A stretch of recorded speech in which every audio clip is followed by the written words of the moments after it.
Awareness is such a powerful tool for you to change and improve your life any way you want. I'll show you how to develop awareness faster, incredibly faster than the old school way, which is very effective, by the way, meditating and reflecting on your life, and continue to do that every day, and eventually you'll develop awareness. However, how can we make it faster? Well, what if we thought about our what if we thought about awareness, and then we we chose to identify our habits of thought?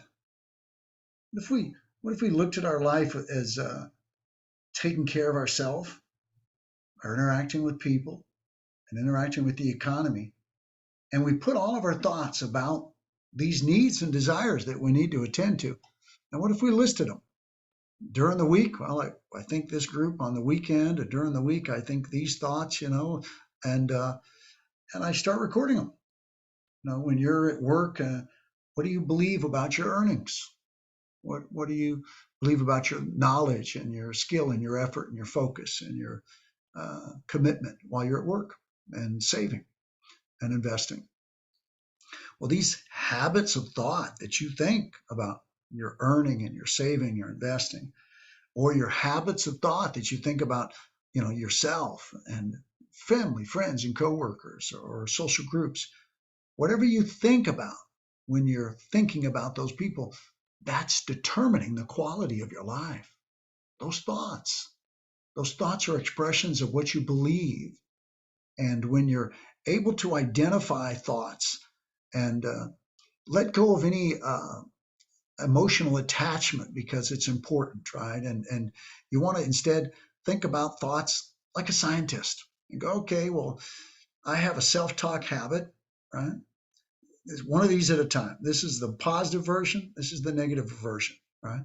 So once you've gathered all your thoughts, each thought, you just do something simple. Do I think about it? Is the thought positive or negative? Is it making me happy or unhappy when I think it? And is there a purpose? What's the purpose to the thought? And is there any emotion attached? One, two, three. That's it. Polarity, functionality, and purpose and emotion.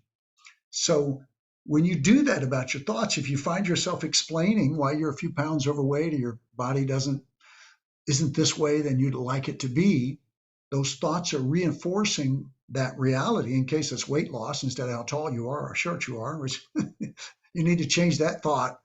But if it impacts your behavior, then that changes what happens to your body, right? And when you assess your weekly schedule, right, and you say, okay, well, what am I doing while I'm at work? And how much of my conscious ability is consumed by what I'm doing? Very important thing to realize, right? I mean, because when you're doing something, and if you don't have a very taxing mental task or physical task, your thoughts are going to meander about mindlessly. That's what our thoughts do, unless you train them, right? Well, a hit will help you train them. This process will help you identify them to see if you want to change them or improve them. Silencing mindless self-talk is a powerful gift we all can give ourselves with practice. So once you identify each thought for the polarity, functionality, and purpose and emotion, and then the behavior the same way, and the task that you're involved with, for how much time is left over for you to think other thoughts. When you find you have those thoughts where you have a lot of spare time, that's when you want to practice powerful thoughts that will help you improve your life. And some of these thoughts are right here. Just think, aware, create, and appreciate. These words are powerful words because they give your brain something to do. They give your brain something to do. And when you tell your brain to move and to nurture and to rest, in that moment of executing that cycle of ability, you're moving, you're being effectively, you're nurturing, and you're assessing or resting, right? Powerful things to do. If you want to learn about the truth in your life, if you want to become aware of how curious are you for the truth, How curious are you? Observe your thoughts. Are there times, maybe you're young or maybe you're older like myself, and are you still curious? Curiosity is a very helpful thing, especially when it's pointed at pain or negative reality. Be curious about what's causing it. And when you identify these habits of thought that you're thinking about where the pain is, you're empowered with information to make a change. What do? You just flip the thought to positive. Sometimes you want to just stop thinking about it, right? But if it's a negative, you first want to change it to be neutral or positive by saying, okay, I think my body is overweight. Okay, and I don't like to exercise. So that's why you're overweight, right? And I don't like whole foods. I like processed foods, right?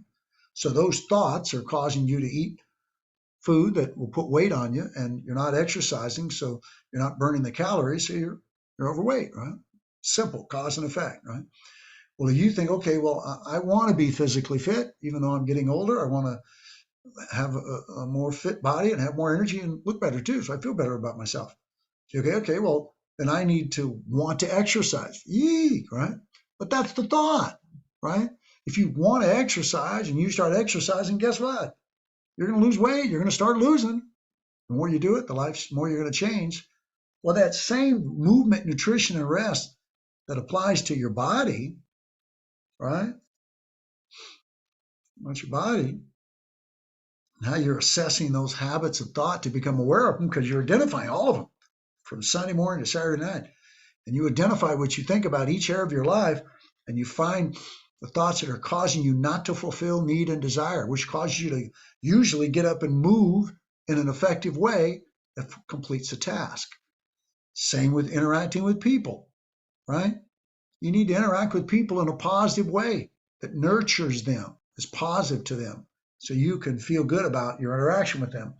When you nurture somebody else, as you lift them, you go up with them, right? So the amazing thing is that it's always the same. Fundamentally, it's exactly the same.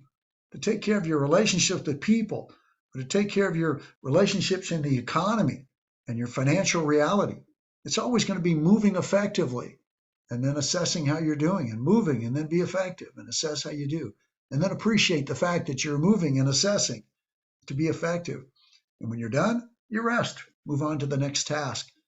And that's all life is one task after another. A task may be to all of a sudden be aware that, oh, I need to go over here. That's a task, right? If you miss that task, you won't show up where you're supposed to be, right? If it's exercise, if you don't exercise, you're not going to burn calories and become physically stronger and more skilled if you play any sports or whatever, right?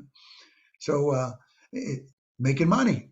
If you don't practice on increasing your skills to make a better contribution to the economy, your income's not going to increase, right?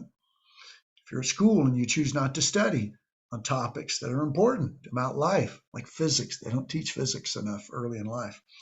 Physics, psychology, biology, maybe mechanics, maybe science, maybe something that you're interested in, writing, whatever you're going to do for a career that you might find yourself interested in, get interested in learning about it so you can make more money, right? Same with interacting with people. Learn people skills. They're simple and they're wonderful to possess and use as you interact with people, to be a positive force. So you get to experience and perceive yourself being a positive force. And that will have a positive impact on your life. So you want to identify all your habits of thought, right? Put them into the week. Figure out when they happen and what they are, and then assess them. Flip them. Flip them from negative to positive, and practice silence. Practice your power words of clear, aware. I don't have it on here right now, but think the word clear and aware and breathe. And do that a bunch of times during the day, and you'll be programming your mind to be clear and aware and on purpose, which will benefit your life. That, along with identifying them, interpreting them, placing them in your weekly schedule, and all of a sudden, your awareness that used to take years, I think you could get there in a couple months, a few months at the most. You could dramatically improve your awareness So much so that you'd be anticipating the thought. You'd be going, oh, guess what? I'm getting ready to think this thought because I think at this time of day and this is what I think about. And then you go, well, that's a negative thought. And before you think the thought, you flip it to positive. But the way to get there faster is to identify all of them, figure them out where they happen, assess their functionality for you to be happy, and then make choices, practice. Remember, breathe and relax, and then imagine, do affirmations and imagine your life being the way you want it to be. And if you keep doing that, you'll keep feeding your mind with the information that you need to begin those habits of exercise or listening to people or working more effectively. And it'll cause you to improve your life. Hope you enjoy the message. Hope it blesses you. I love you. I'll see you tomorrow.